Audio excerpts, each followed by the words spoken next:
All right, all right. Welcome to the show. I forgot one thing. Let's light it up. Light it up.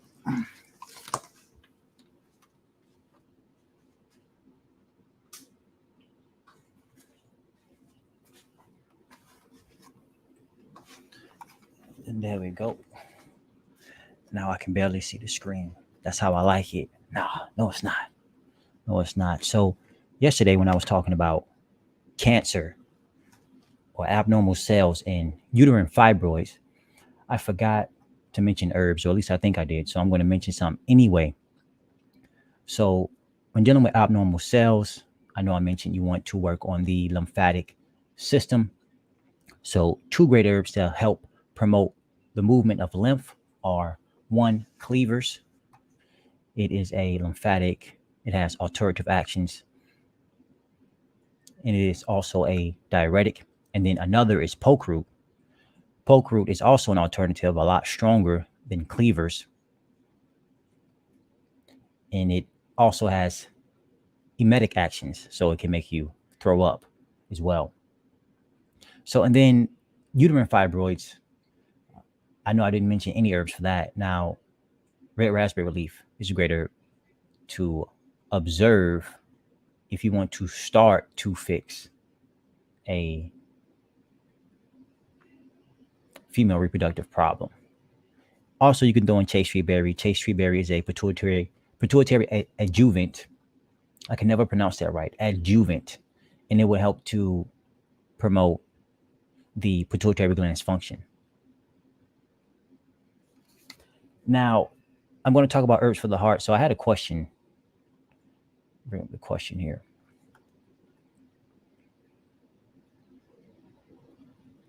What kind of herb can I use for an infection around the heart and down my sides?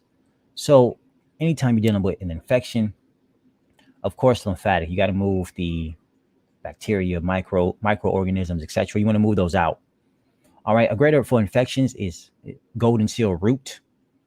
Great for any type of infection in the body. And remember, infections are systemic, so you got to focus on the lymph. And when you're dealing with a lymphatic problem, any type of infection, you want to focus on the skin as well as the kidneys. And if they're going down this person's side, you definitely want to focus on the skin as well. So, and when dealing with skin issues, you have to focus on the liver too. So, not only are we working on, this person's heart and an herb for the heart, hawthorn, great for the heart. It's considered a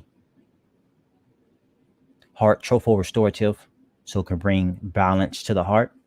If it's pumping too fast, it can slow it down. If it's pumping too slow, it can speed it up. So, yes, you want to focus on the heart. Yes, you want to focus on the lymph. Yes, you want to focus on the skin, etc., etc. Going back to the liver, liver is in the digestive system, so you want to focus on the digestive system as well. So you got to think holistic when dealing with any kind of problem you may have. All right, another question I had, it says, big guy, do you have something for overactive bladder? I had my kidneys checked. They're good. Also something for high blood pressure. I changed my diet, lowered my sodium, and take in more potassium. I need a little help, please. Thank you. Yeah, so first off, overactive bladder, you got to look at the nervous system. Specifically, you want to look at the autonomic nervous system, seeing what's going on there, because the adrenal glands could not be doing their job properly. So a great herb to promote adrenal gland function, schisandra berry. Really, schisandra berry is great for the entire endocrine system. And the adrenal glands is a part of the endocrine system. Also, you can look into marshmallow root. It can help to soothe the bladder.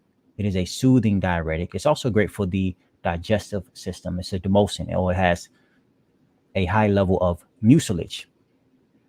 And then a great herb for the overall nervous system's function is skullcap.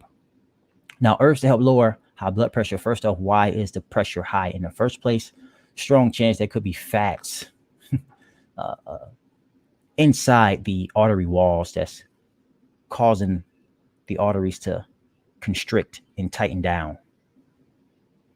So And whenever you're dealing with fats, you have the adrenal glands as well as the liver that you would want to focus on. But to spearhead this person's point, hawthorn berry, hawthorn leaf and flower, great for lowering blood pressure. Again, it's a heart trophal restorative.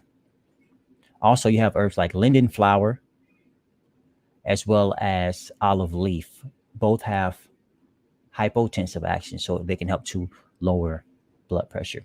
I know linden flower, also known as linden tree, and I believe lime flower as well, has some nervine qualities and can be useful for things like anxiety. And whenever someone has anxiety, you want to make sure you are focusing on those adrenals.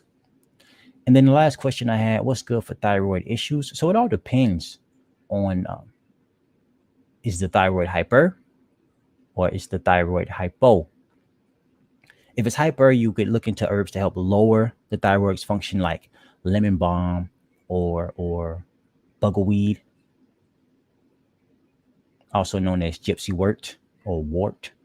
And then if you want to stimulate the thyroid's function, look into herbs like ashwagandha root, bacopa, as well as bladder rack.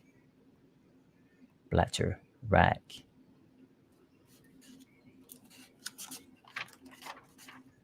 All right, I like to keep it short, sweet, and to the point. If anybody has any questions, let me know. Put them in the chat. I'll hang around for another minute or two.